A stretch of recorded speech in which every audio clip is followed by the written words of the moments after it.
Hello students, मैं अपने channel Vashishtha maths academy में आपका स्वागत करता हूं। आज का टॉपिक है पार्शियल फ्रैक्शन। तो बेटा, पार्शियल फ्रैक्शन के बारे में आज हम पढ़ेंगे। सबसे पहले इसमें प्रॉब्लम नंबर 1 किस तरीके की आती है कि ऊपर आपके पास कांस्टेंट हो और नीचे लीनियर इक्वेशंस हो, इस तरीके से जैसा आपको स्क्रीन पे दिखाई दे रहा है। ठीक है। लीनियर इक्वेशंस तो आपको पता ही होगी। लीनियर इक्वेशन की जो स्टैंडर्ड फॉर्म होती है वो होती है ए एक्स प्लस बी।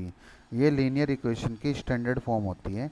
या आप ये भी कह सकते हो कि इसमें जो पावर होती है ज़्यादा से ज़्यादा वो 1 होती है। वेरिएबल की जो पावर होती है ज़्यादा से ज़्यादा वो 1 होती है। इसमें भी ज़्यादा से ज़्यादा पावर 1 है और इसमें भी ज़्यादा से ज़्यादा पावर 1 है। अच्छा, तो चलिए आज हम इस एक्सप्रेशन को पार्शियल फ्रैक्शन में करते हैं बेटा। अच्छा, तो याद रखिए ये पार्शियल फ्रैक्शन की प्रॉब्लम नंबर 1 है, यानी कि this is first rule of partial fraction, यानी कि one kind of partial fraction आप इसे कह सकते हैं। प्रॉब्लम नंबर 1, यानी कि सबसे पहले किस तरीके की प्रॉब्लम पार्शियल फ्रैक्शन में, अगर इस तरीके की प्रॉब्लम आए कि ऊपर कांस्टेंट है और नीचे दोनों पार्ट जो हैं वो लीनियर पार्ट है, तो आप कैसे सॉल्व करेंगे। चलो इसके बारे में डिस्कस करते हैं।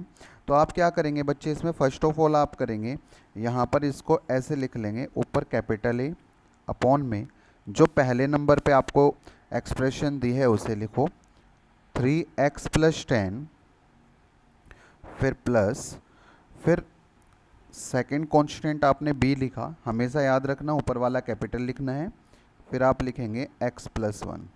क्या इतना आपको समझ में आ गया। चलो आगे बढ़ते हैं। अगले स्टेप में आप इसे क्या करेंगे, इधर वाले पार्ट को तो कॉपी कर लेंगे बेटा, इसमें कोई इशू नहीं है, ऐसे ही। और इसमें हम क्या करेंगे, एलसीएम ले लेंगे। आपने छोटी क्लासों में सीखा होगा एलसीएम किस तरीके से लेते हैं।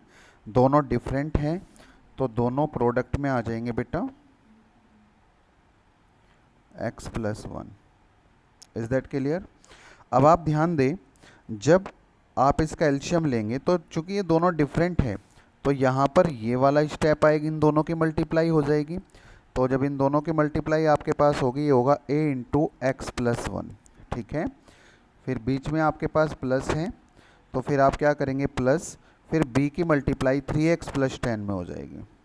Okay, 3x plus 10। तो ये जो दो चीज़ें हैं, इसके अपॉन में भी 3x प्लस 10 है और इसके अपॉन में भी 3x प्लस 10 है, ये दोनों आपस में कट हो जाएंगे, ये आपस में कट हो गए।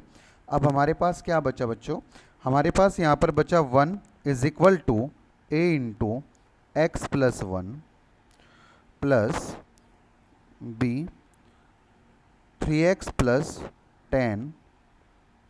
ठीक है, वेरी गुड। अब हम क्या करेंगे बेटा इसमें, हाँ, तो मुझे क्या करना होता है, सबसे पहले आपको ये बात ध्यान रखनी है कि जो आपके पास x के साथ प्लस में है या माइनस में है, कुछ भी यहाँ पर कोई भी एक कांस्टेंट होगा। जैसे यहाँ पर आप ध्यान दीजिए x प्लस 1 है, ठीक है, और इस तरफ अगर आप ध्यान दें तो 3x प्लस 10 है। तो यहाँ पर हम अपने दिमाग से सोचेंगे बेटा, अपोजिट साइन, यहाँ पे आपके पास क्या है मेरे बच्चे, यहाँ पे आपके पास है x प्लस 1। तो हम क्या करेंगे, प्लस 1 है ना, हम यहाँ पर लिखेंगे put x is equal to minus 1। मान लीजिएगा ये x माइनस 1 होता, तब आप इसके अपोजिट साइन को रखते, तो फिर आप क्या रखते, प्लस 1 रखते। ठीक है, फिलहाल ये यहाँ पर x प्लस 1 है तो हमने क्या किया, माइनस 1 रख लिया। ठीक है बेटा, तो ये वैल्यू क्या करेंगे, हम इसके अंदर पुट कर देंगे।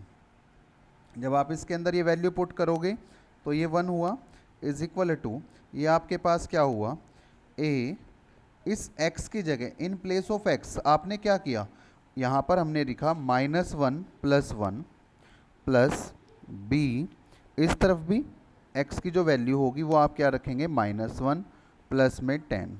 Is that clear. ठीक है जी। उसके बाद आप क्या कीजिएगा, ये आपके पास हुआ बेटा 1 इज इक्वल टू, ये देखो ये आपके पास -1 है और ये आपके पास +1 है।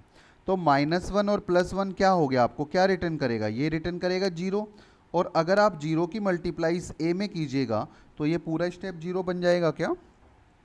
तो ये स्टेप आपके पास जीरो बन गया, प्लस ये आपके पास इधर हुआ बी -3 + 10। ठीक है बच्चों, ये 1 इज इक्वल टू, जब आप इसे सॉल्व कीजिएगा -3 + 10, क्या सॉल्यूशन मिलेगा? सोचो क्या सॉल्यूशन मिलेगा? वेरी गुड, ये आपको सॉल्यूशन मिला 7b। ठीक है, तो ये आपके पास हो गया 1/7 इज इक्वल टू बी। यानी कि आप कह सकते हो कि आपके पास जो b की वैल्यू आई वो आपके पास आई 1/7। ये आपने सोल्व कर लिया पहला फर्स्ट पार्ट बेटा। b की जो वैल्यू आई वो कितनी आई? 1/7। ठीक है, अब हम इसी तरीके से अब हम a की वैल्यू फाइंड करेंगे। जस्ट वेट बेटा।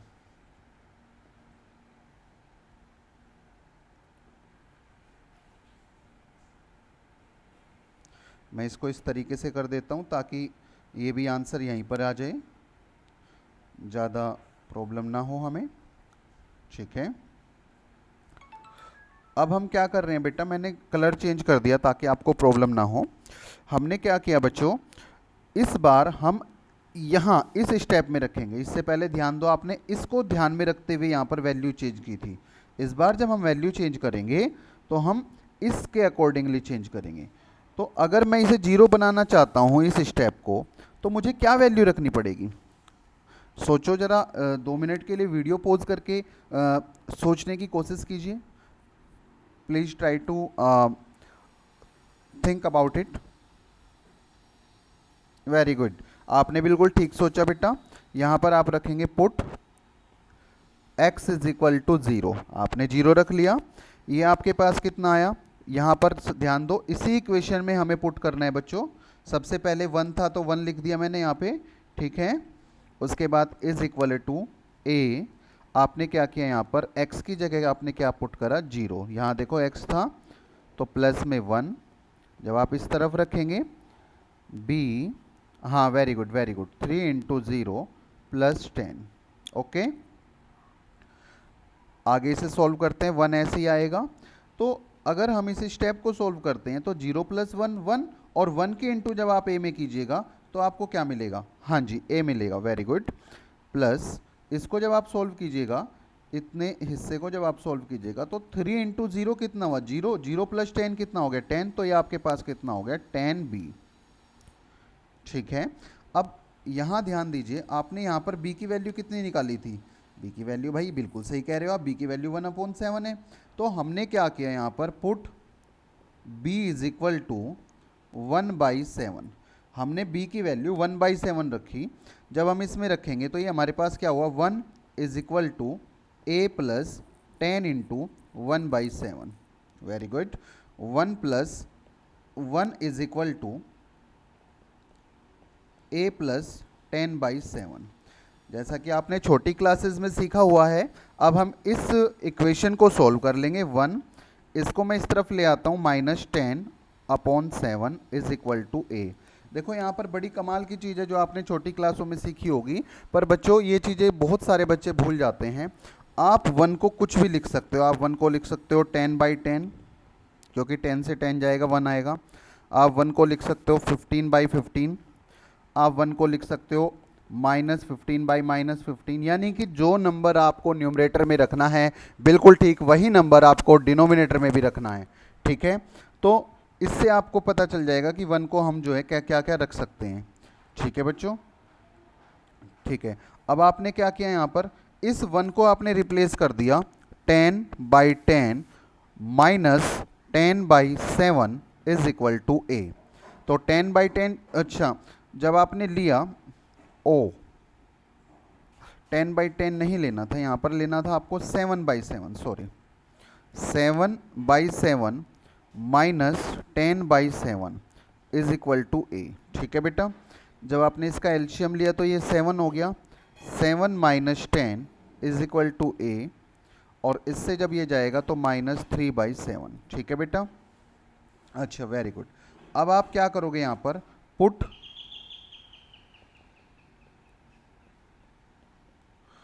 a is equal to -3/7 and b is equal to, b की वैल्यू क्या थी, 1/7 थी हमारे पास b की वैल्यू, ये देखो, ठीक है। इन इक्वेशन 1, अच्छा इक्वेशन 1 क्या हो गया आपके पास, जहाँ से आप सबसे शुरू में ये शुरू कीजिएगा वही आपके पास इक्वेशन 1 होगी ये। तो यहाँ पे हमने बच्चों इसे इक्वेशन 1 में पुट करेंगे। तो ठीक है, मैं फर्स्ट ऑफ ऑल यहाँ पर इक्वेशन 1 को उतार लाता हूँ बच्चों।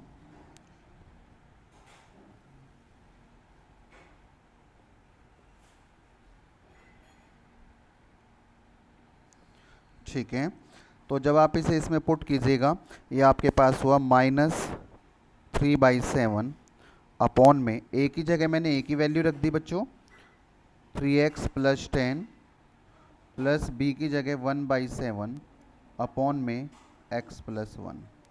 ठीक है, तो अब आप क्या कर सकते हैं, इसमें से 1/7 आप इसमें से कॉमन ले सकते हैं। जैसे ही आपने इसमें से 1/7 कॉमन लिया, अब कुछ बच्चों को ये समझ नहीं आ रहा कि 1/7 हम इसमें कैसे कॉमन लेंगे, तो आप समझे इस बात को, 3 × 1/7 अपॉन में 3x + 10 प्लस 1/7 अपॉन x + 1। क्या हम इसे ऐसे नहीं लिख सकते क्या बच्चों? तो हमने क्या किया, दोनों स्टेप में से 1/7 बाहर कॉमन ले लिया। जैसे ही हमने 1/7 बाहर कॉमन लिया, ठीक है बेटा, ये हमारे पास 3/3x + 10 प्लस 1/x + 1 ये हमें मिला बच्चे। ठीक है, तो यही हमारा इसमें आंसर है। तो यहाँ पर क्या लिखेंगे फिर हम, this is so, this is the required partial fraction।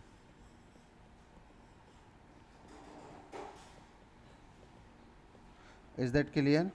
तो यही हमारा आंसर है बेटा।